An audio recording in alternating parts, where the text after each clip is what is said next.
Welcome to One Sharp Sword, cutting through to what matters most. I'm your host, Dr. P, Dr. Wayne Pernell, the Exponential Success Coach. And with me today, I have someone who he drips success. I am really excited. I won't say much in the intro other than he's founded several companies and he has helped multiple companies get from zero to millions, which actually is the name of his book. So we'll talk all about all of that. With me today is Gary Garth from right now. He's in Medellin, Colombia. Gary, welcome to the show. Thank you so much. Thank you so much for having me today, Dr. P. It's a privilege. I'm very excited to have this conversation, following you, seeing all your success with your books and your media coverage and your TEDx talk. I'm sure we're going to have an interesting conversation, and I hope I can add a couple of words of wisdom to your many golden nuggets that can benefit the listeners. Thank you so much. I know you will. In my hand, for those that are listening and not watching, in my hand I have Gary's book, and it's called From Zero to 100 Million. It's a sales blueprint, and we are going to talk about that. Gary, you've got so many. You said I had gold nuggets. You've got so many gold nuggets in that book. And I'm going to be honest, it is not an easy read. Like it is thick, it is weighty, it is and yet every chapter has something that is like really is, if it's not your background story, it is your blueprint. And so we'll dive in there. We'll dive in there in a second.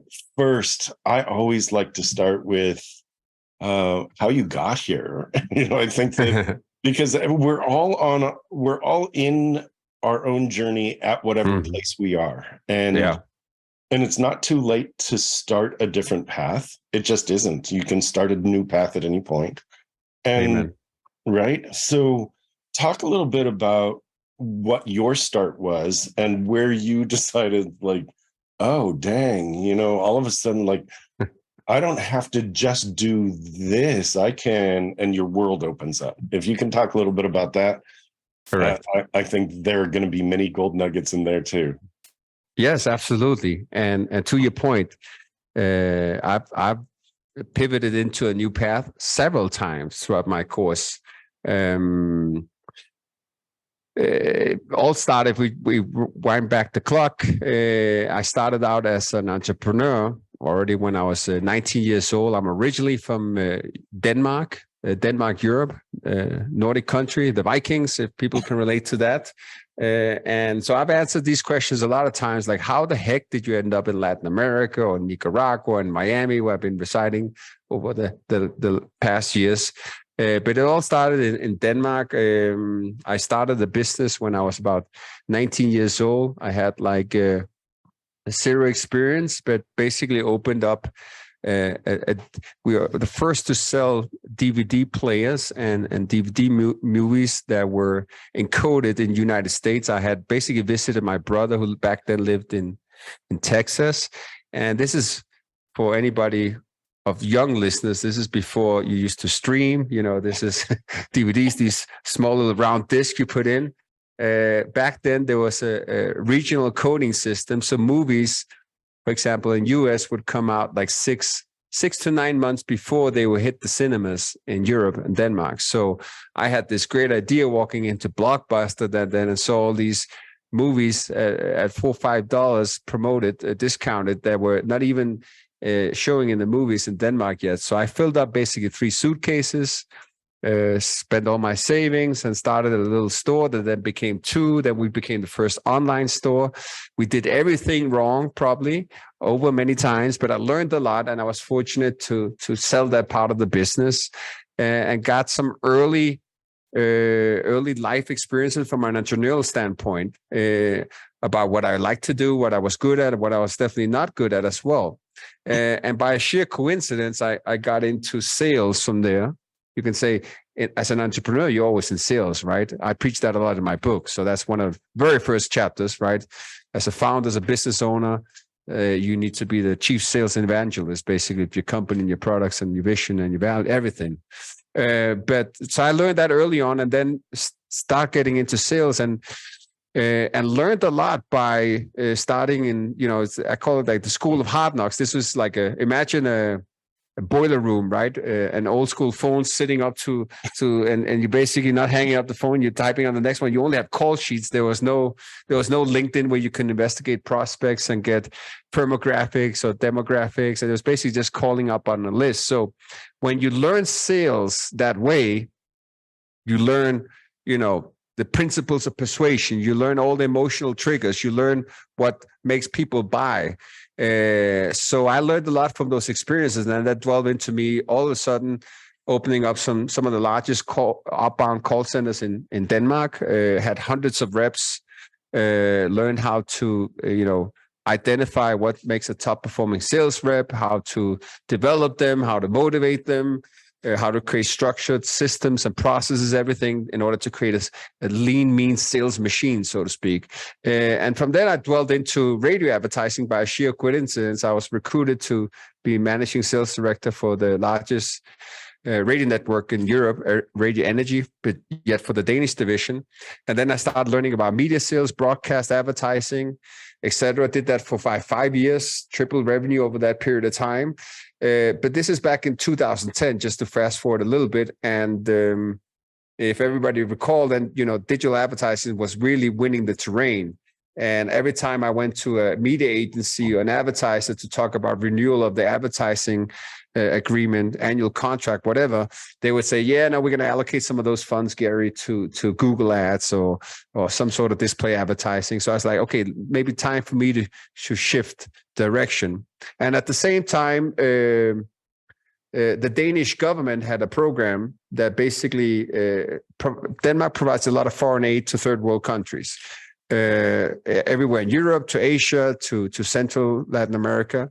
And back then there was a consultant that basically solicited myself and my former partner and said, like, Gary, you're very good at sales and marketing. Congratulations on your success. Why don't you try to take on some larger projects? Why don't you move to Nicaragua and target United States of America? And my response was like, what the heck am I going to do in Africa? I didn't even know where Nicaragua was. But long story short, there was a program where Denmark would fund companies that was quote unquote successful. In other words, you had X amount of employees, revenue, and had were in certain industries that could innovate the workforce, create a social impact in these third world countries. You could get upwards $1 million in investment subsidy to make an impact. So we applied for it. I wanted to have a change in my life. I was about 30 years old at that time. So I flew across the Atlantic, sold all my stuff, basically pivoted one more time in my life, and then started a digital marketing agency where we ran it for about 10 years. We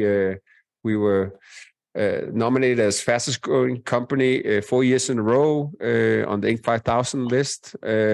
We managed over 300 million, had 6,000 direct advertisers. We had a channel sales reseller program. I onboarded more than 200 resellers that would sell our products, in other words, other marketing agencies. So accumulated all those experience. I really learned a lot about, what moves the needle. If you're running a company, if you're trying to generate revenue, what is it required from a lead generation standpoint?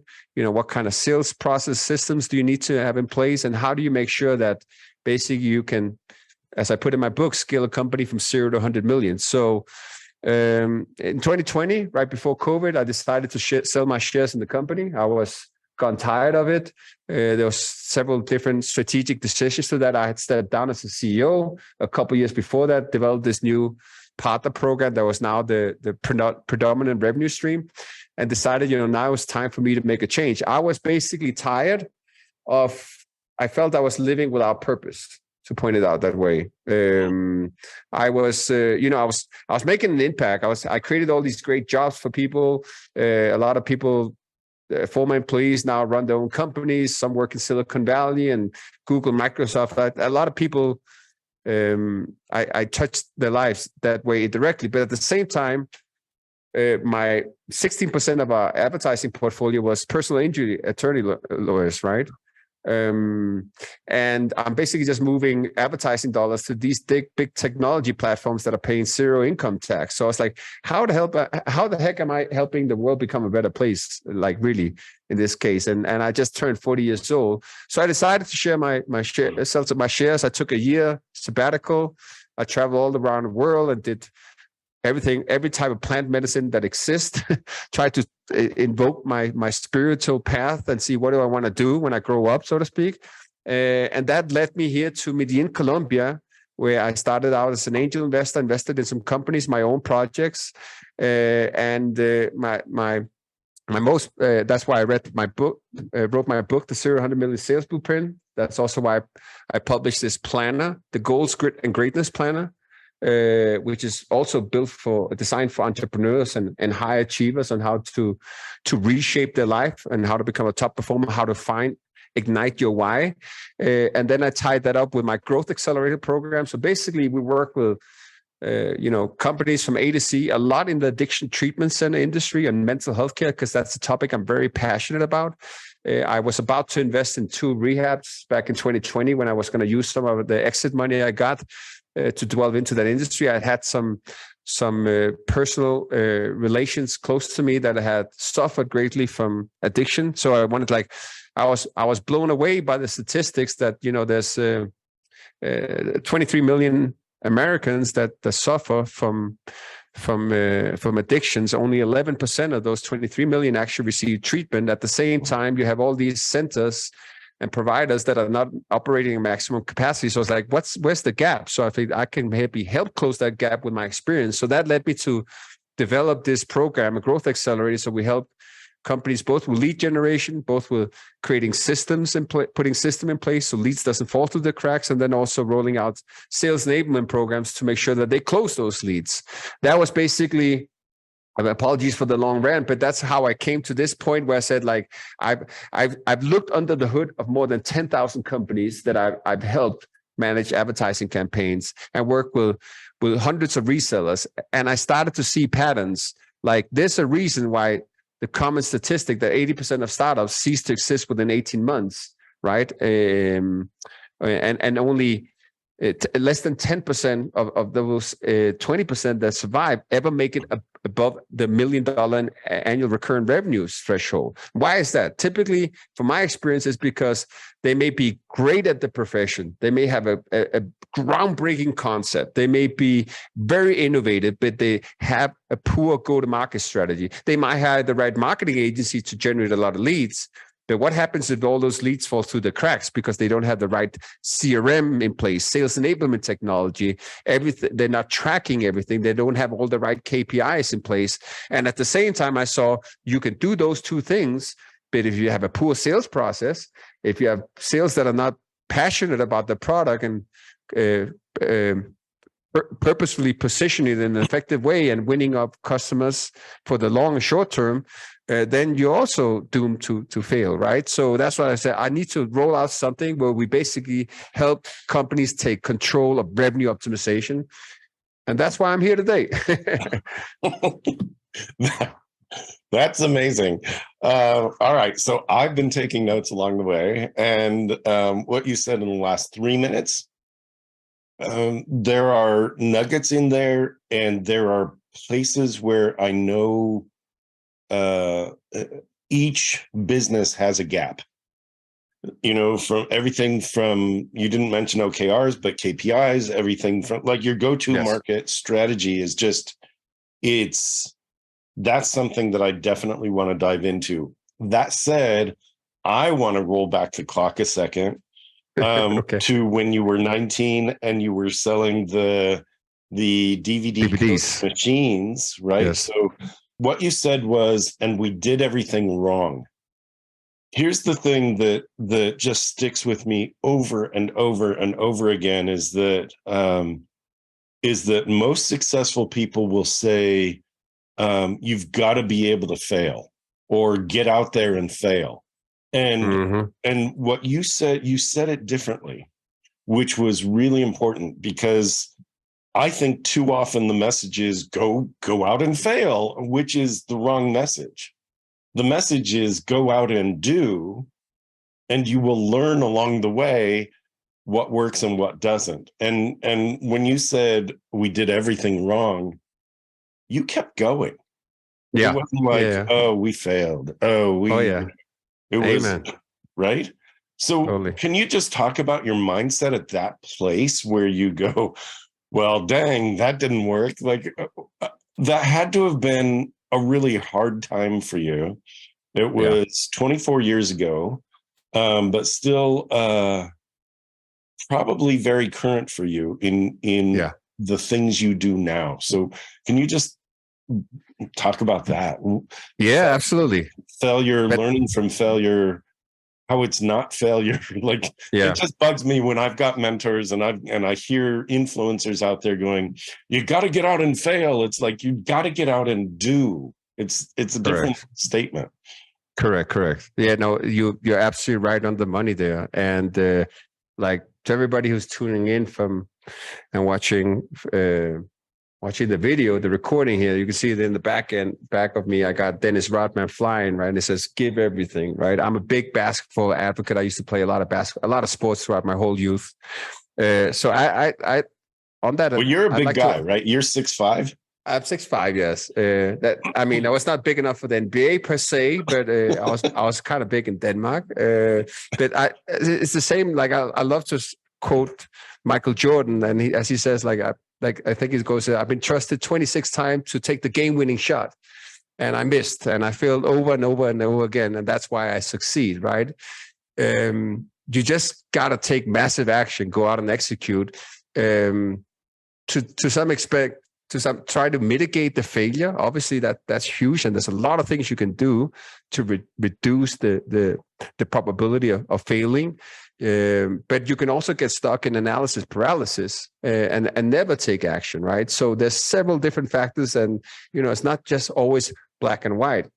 On my end, what I was referring to is like, for instance, in my book, it's 420 pages. It's very comprehensive. It's endorsed by the head of sales of Google, Microsoft, Amazon, even, which I had the privilege of working with, because I saw that there's so many books that are very subject matter specific, great books that I've learned so much from, that as my heroes. But at the same time, if you're starting a business, if you're building a sales team, if you're trying to generate revenue, there's so many factors you need to consider. The very first thing is, like I say in the book, in this chapter, is like failing to prepare is preparing to fail. So when I was 19 years old, I knew nothing about business. So I did not do strategic marketing. I did not know a proper mystery shopping process, competitive research, investigate the market. If I had done that, I would have figured out there was a little thing that was called regional coding, and that was enforced by having a little chip in these DVDs that restricted you. So I basically came home to Denmark with 3 suitcases, spent all my money, every single dime I had, on DVDs, and they could not be used. Fortunately, I was on the mindset that this is not going to knock me out. This is I'm losing maybe a little step in the. I lost a little battle here, but I'm going to win the war. So I found a technician that could basically open up these DVDs and then code them to put a little chip in it so that it would break the regional coding. It was not at that point breaking the law, but the big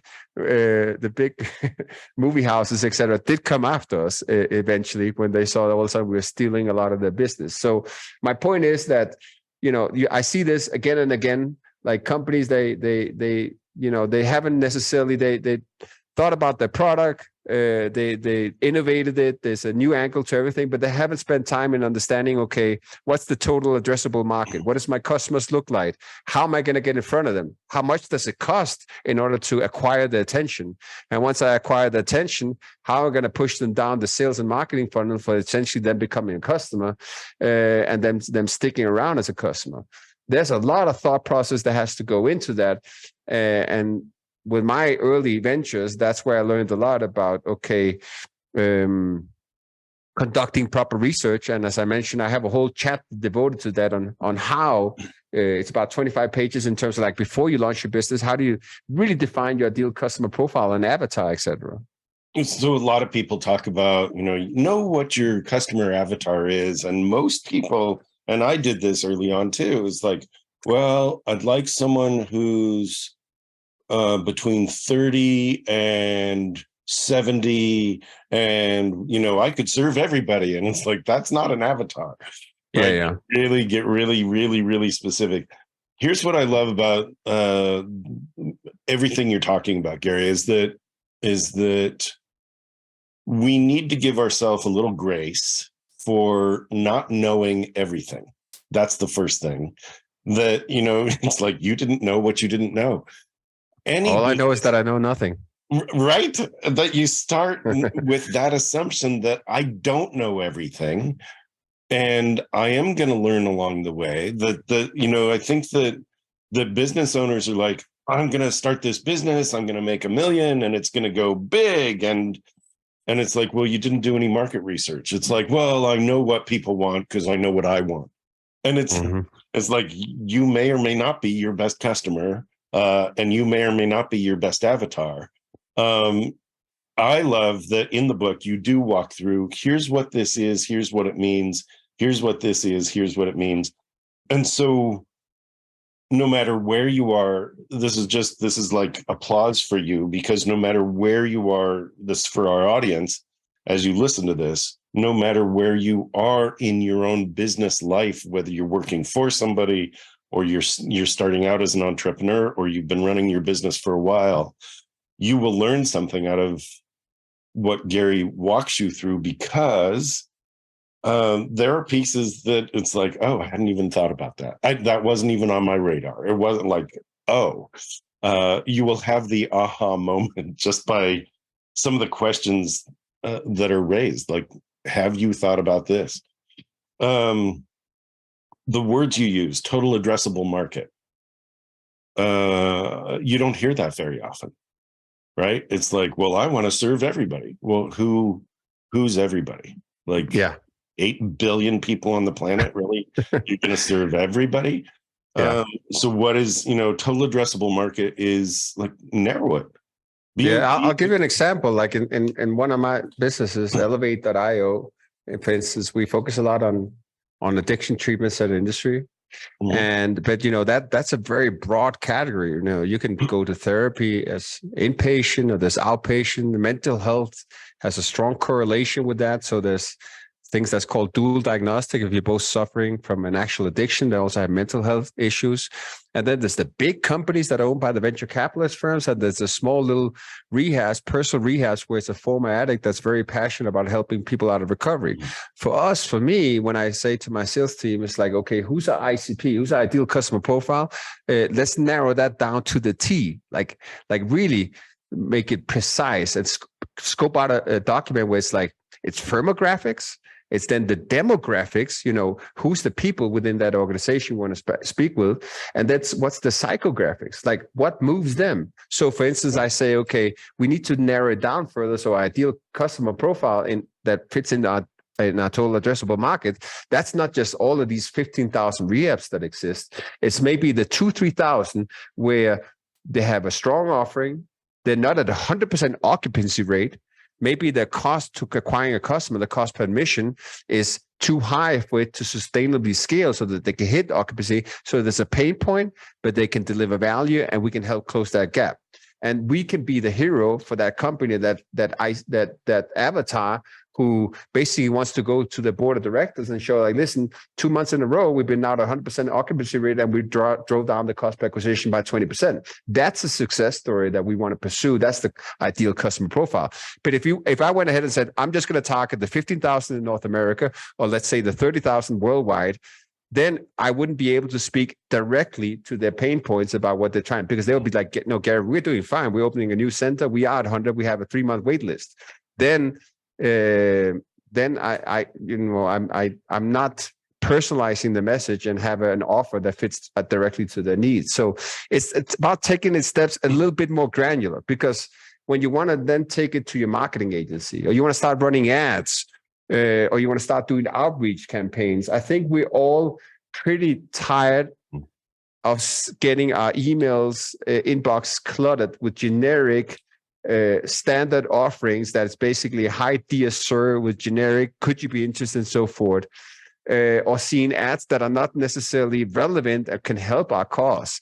At the same time, I'm always looking for areas of improvement and areas to improve my opportunities for my business. So if somebody has a compelling offer that solves a challenge of mine, I'm willing to listen. So again, that's why the strategic marketing and the market research, it's so important. It's not like people come to me like Gary and say, Gary, how am I going to close more deals? What should our closing rate be? How many appointments should my sales development reps be booking? What advertising channels should I be focusing down on? It's like, first and foremost, let's take a step back. It's a little bit like, you want to chop down the tree. You spend the first 5 hours sharpening your axe, right? You want to make sure that you put everything in the right direction and you're sending the right message to the right people at the right time. So once you've done all that, obviously there's a lot of other things you need to do, but market research and strategic marketing is so important in order to have success in that. Absolutely, yes. You are bigger than the life you are leading.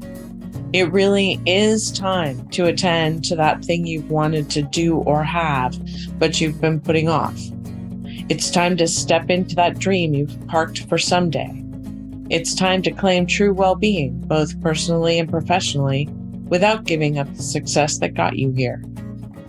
It's time to check out Dr. Pernell's signature small group retreat, the Exponential Success Summit. Explore exponentialsuccesssummit.com. Seats are extremely limited as this is a very special small group event. www.exponentialsuccesssummit.com. You know what's interesting? A lot of things. Just as you're talking, what's interesting to me personally, my doctorate's in clinical psychology. And I don't know if you knew that. And so I took a turn into business about 4 years ago, because what I saw along the way was people getting stuck with, let's begin with let's begin with your family. It's like, let's look at your strengths. Let's leverage you forward from your strengths. And so I jumped into business, and I was invited to do that by somebody I was working with who asked me to help. He was the president of a major company. Could I help him and his vice president to gain some clarity for their organization and do communication processes the same way I'd done it for him and his wife? Well, along the way in getting my doctorate and in landing in jobs post-doctorate as well, I ran chemical dependency treatment programs. I ran both social model and hospital-based. And the hospital-based were the dual diagnosed. So everything you're talking about, it's like, I know, because the social model programs are great. But how are they funded? It's like you have employee assistance programs that are with big companies that are paying for their employees to go.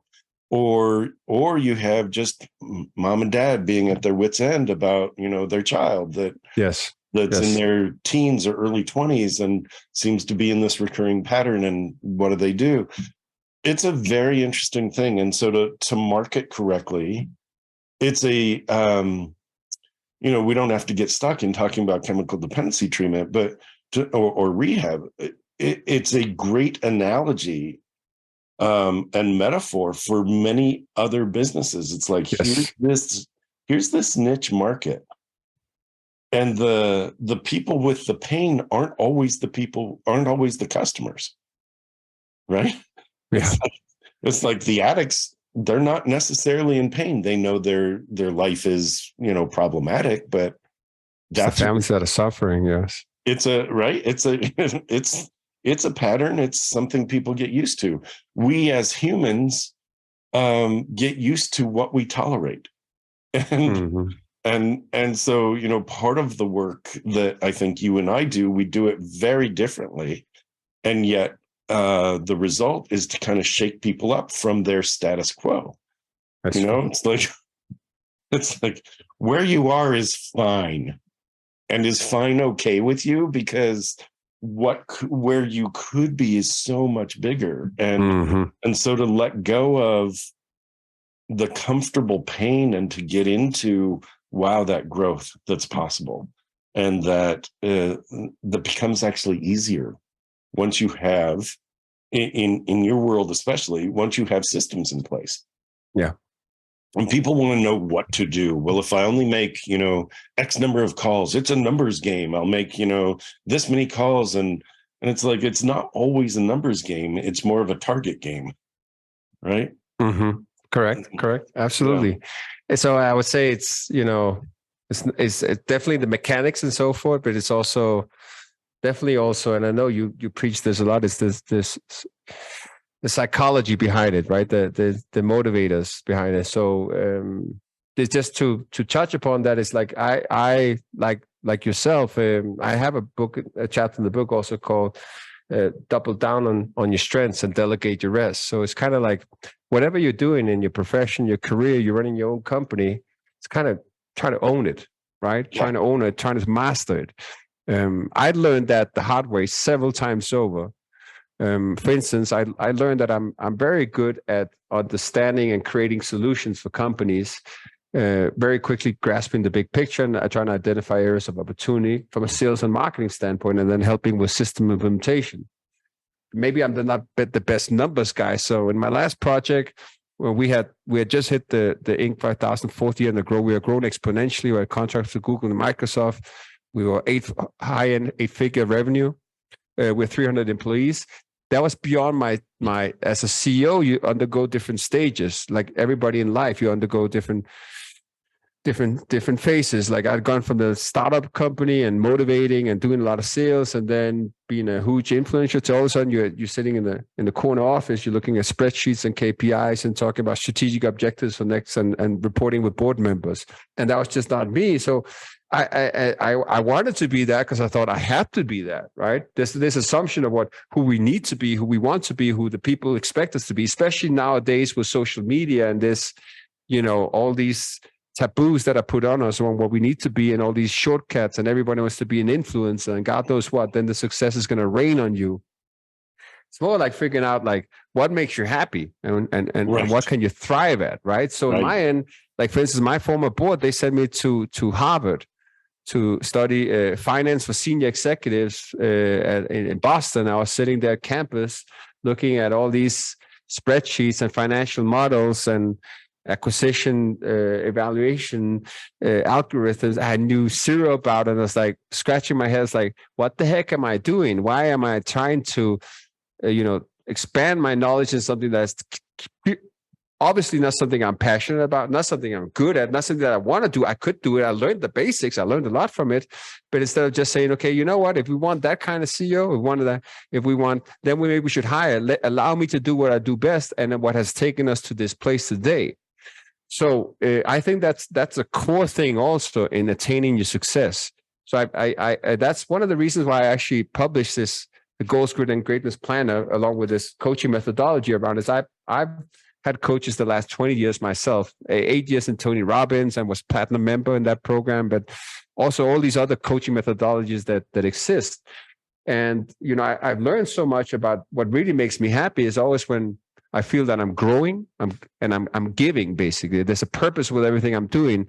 We're all driven by these emotional drivers. Some is about they have to be significant and be influential and get the attention. Others just need certainty in their life and get a family and a secure environment. And so it all really what drives us. And for me, so that's why I spent a lot of time in my book creating like this self-assessment and these different tools that are common to coaches and everybody who's worked with leadership and transformational development, et cetera. It's like you have to understand where you are, what drives the organization, and then try to push forward on that, right? You've distilled down the coaching that you've undergone as well as your own growth, which is great. And it starts with values. It starts with your personal values that you then translate to your company. That's always when I'm consulting or coaching or both. That's where I start. Values, vision, vitality. What are you bringing? Right? Those are the 3 V's course. it. Thank you. It's the three things that make up exponential success for me. Yeah. Here's what's interesting. You said double down on your strengths. And the term zone of genius has been used. Like, are you working in your own zone of genius? You know what you like. You know what you're good at. Can you get someone else to join you and do the things that you either don't like or aren't good at? Yes. Because for a long time now, I know that you lived through the 80s. During the 80s, there was a big push of, these are your strengths, these are your weaknesses. You've got to work really hard to bring that area of weakness up to be a strength as well. And yes. And people were killing themselves trying to do that, when instead it's like, these are your strengths. Live into that, gather people around you with other strengths. And now you don't have to build up.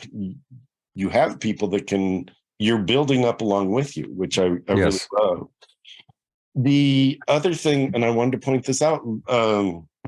If I just may interject, because you're right there. What I then put as a part of that chapter is also because sometimes I completely agree with your notion, and this 80s notion of improving all your weaknesses and not focusing on your strengths. That's definitely not the way to go.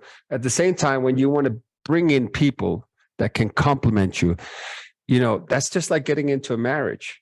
It is. Do you have the same values? Do you have the same vision? Like you said, your 3 Vs. I love that part. So I have the same. I put a sample questionnaire that every time I invest in a company, I bring in the partner. I have my values and vision questionnaire. It's about 50 questions that I would undergo to say, okay, what happens in all these scenarios? Who has the power here? Who does what? What if we get this offer? How do we treat an employee in this situation? To basically align. So you want to avoid that, unhealthy divorce, so to speak, from a business standpoint. That could be. It's great, Gary. Right? It's great. The over and over again on it seems like every podcast I've done for the last month, the term alignment has shown up, and we haven't used that word yet, and so I'm bringing it here because it's exactly what you're talking about. Here's the values. Here are my values. You talk about your values. Are we aligned? If we're in alignment, we can live together, do business together, grow together, support each other. If we're not in alignment, we either need to talk about where we can agree to be out of alignment, or we just don't need to be together. That's okay.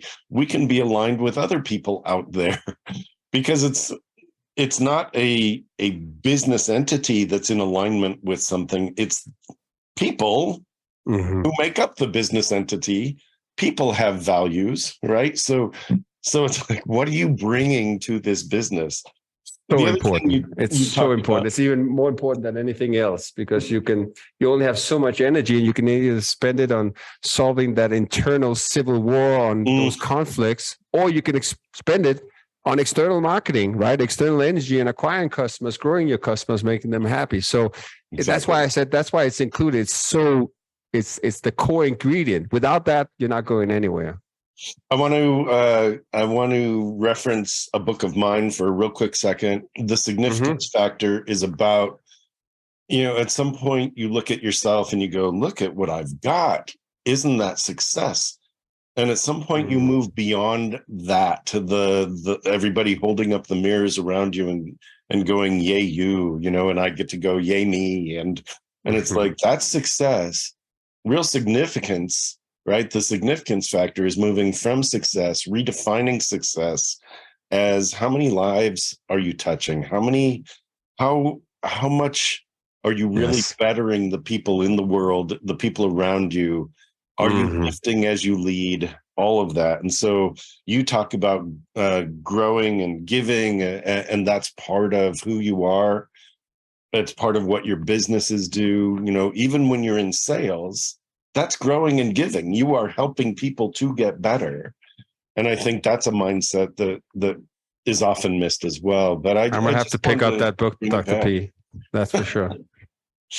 That caught my attention. Very good.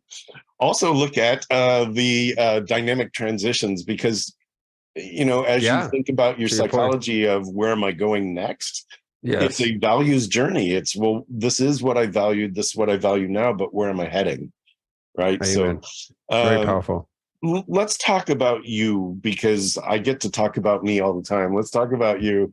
Your book, right? The 0 to 100 million, the planner also. I Yeah. didn't pick up the planner. It caught my eye. It's like, wow, that's kind of cool.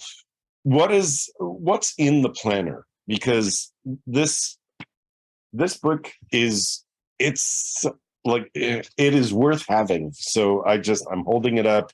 The 0 to 100 million sales blueprint. Thanks. I don't always And buy, I will tell you this, I don't always buy the books of the people that I have on the show. I knew you were coming. I saw this. I'm like, I kind of want to get this. This looks kind of good. And it's really great because you talk about everything from how to delegate to look at your data to start small, and get the low hanging fruit, outsource, and delegate, using technology, doing the right messaging. It's all in here. I love it. And there you on go. that note, can I provide a special giveaway to the audience today? Now that we've been talking so much about the book, Yeah. under the notion of giving. So if you go to my website, GaryGarth.com, you can I also just go want to pause really, really quickly. Yeah. Gary pronounces his last name funny. So it's Garth. It sounds like it's GOTH the way he says it. But okay. Gary pronounces his own last name wrong. So anyway, it's Gary Garth. So GaryGarth.com. GaryGarth.com, or you can go to 0to100million.com and redirects to there. You go to the book page. It costs $30 for the paperback version. It costs $30 on Amazon.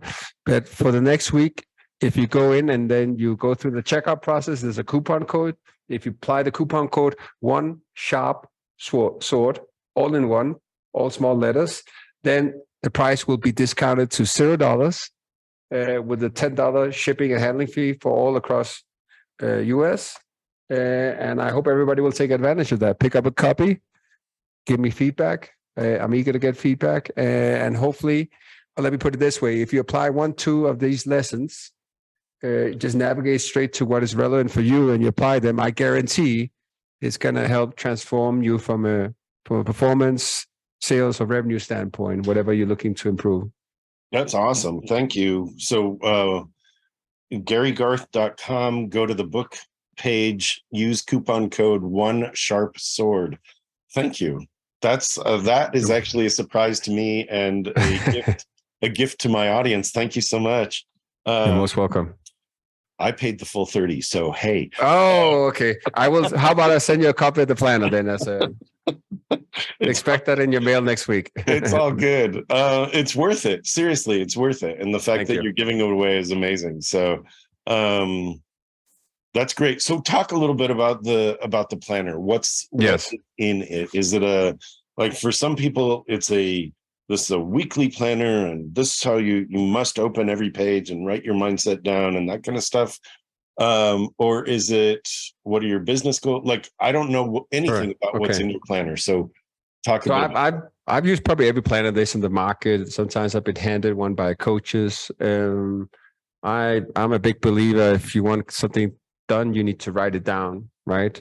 And you need to create a plan and you need to execute on it appropriately. But I basically designed this planner when I was about to open invest in those rehab centers back in 2020, because, whatever stage you are in life, and I learned this throughout my personal journey, it's about constantly evolving yourself. And what I learned is I have this huge network of business leaders and sales professionals and all these very highly successful people. And the more I start digging into it, I saw that, there's a burnout phase, right? It's very common. Once you devote yourself and you go all in on something and you're sacrificing your family, your time, or your health towards one big objective that's going to help you feel significant, it's common statistic, as I mentioned, that 80% cease to exist of companies that launch, and only a few make it above that $1 million.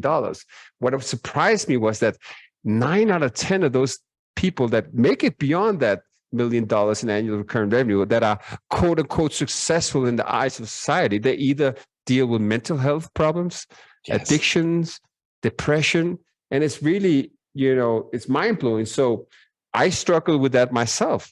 And for me, it was a combination of different tools that I had to combine in order to get the results and stay in balance. So when I created the goals, I want to interject before you dive back in, because there are things that I want to point out.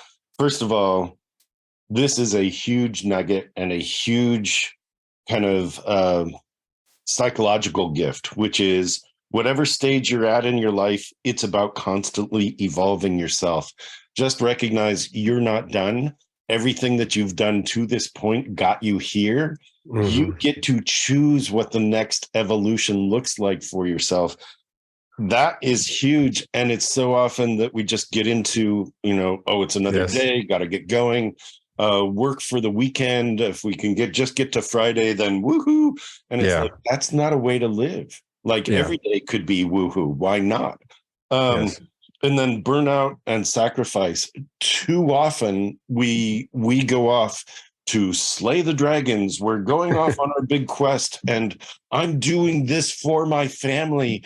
If only they could be, grateful that I am devoting so much time, when all they want is, can you just be here? Can you not go off? And the third thing I want to bring up is pre-pandemic, depression hit maybe 1 in 4. And during that's 25% of the population where depression hit people. That's a lot of people. During the pandemic, that number doubled, which means it was actually 1 in 2. It was 50%. Oh, wow. So if it wasn't you, it was somebody next to you, right? It was like, right. So, and it wasn't necessarily clinical depression, as in you're not getting out of bed, you're not getting out of your bathroom, you're not like, you were getting through the day, but it was just like things weren't right. And now we're coming out of that. We're seeing the sunshine. We're seeing the ability to reconnect with other people. And there is health out there. And there's also, luckily, a movement to get people to reconnect and to get help, because if you're not feeling it, you got to get help, right? Yes. Do it. Yes. So, all right. With that, I just wanted to pause. But thank you. Thank you for expanding on that. That's very well put. And that's why I decided, because I just learned that I was on, like, as I mentioned earlier, I went on that spiritual quest, right? And I was in Peru for a month doing ayahuasca. I was in Africa doing Iboga, and Jamaica doing psilocybin, everything. I was looking at I was basically looking like, where can I get the red pill, right? I've been taking the blue pill. Where can I find that famous red pill? And I found, you know what? It's staring me right in the face. Yes. And that's why they designed the plan, instead of having, constantly be in a mindset of lack, like pursuing a next goal, next achievement, next accomplishment, next purchase. I said, like, okay, let's try to merge all these different planners and systems and methodologies that I've been coached and trained in myself into one, a 6-month planner that will talk about your goals and your why and self-assessment and on all those things. But start the day by practicing gratitude. Like, for instance, so before I dive into my busy days, like, I write 3 things that I'm grateful for. Like, I'm grateful today. I wrote down, I'm grateful my daughter is living here with me in Medellin, Colombia. Last year, I was not privileged to have her here next to me, and I was not happy. Now she's here. Let me just take a minute to appreciate that, this amazing lifestyle or these opportunities I'm facing. So instead of looking at holy shit, I got a full pack calendar, I got to do, how blessed I am to have this opportunity, right? So that shifts your mindset immediately. And then next question is, what's going to make today great? So, and I unpacked that a little bit by saying, it's not about if I just close that deal or land this or do well at XYZ. It's like, how will I go to bed with a smile on my face, right? And that's the real question to ask. And then from there on, then I start talking about my top priority task, in terms of align that with your annual goals and your quarterly targets and smart setting goal methodology and all those things. So it's kind of pack everything together. So it's about living a life in balance, but while you're trying to constantly evolve and push yourself towards striving towards the goals that resonate with your why. So that's all in it. There's also a strong emphasis on habit building because I'm a big advocate of that. I think it's the small little things that we do daily that shape us essentially. So what's your morning routine? What's your evening routine? How can you keep track of it? And there's a lot of emphasis on education. So I basically put this together again when I was about to invest in those 2 rehab centers. But now I give it to all the employees in my companies. We use it for one-on-ones. I'd like, how are we since last week? How did it go with last top 3 priorities? What's your top priorities for this week? How does that align with your OKRs, your quarterly target, right? And then let me ask you, how does that align with your personal goals? Because I want to make sure that everything is aligning with your own life vision. And the impact of that, just tying up their personal goals with your company goals and put that into one, I mean, it's just hard to quantify because people just get into a mindset of, let's do this. We're on the same mission, right? That's magical. That is something I've been preaching and teaching for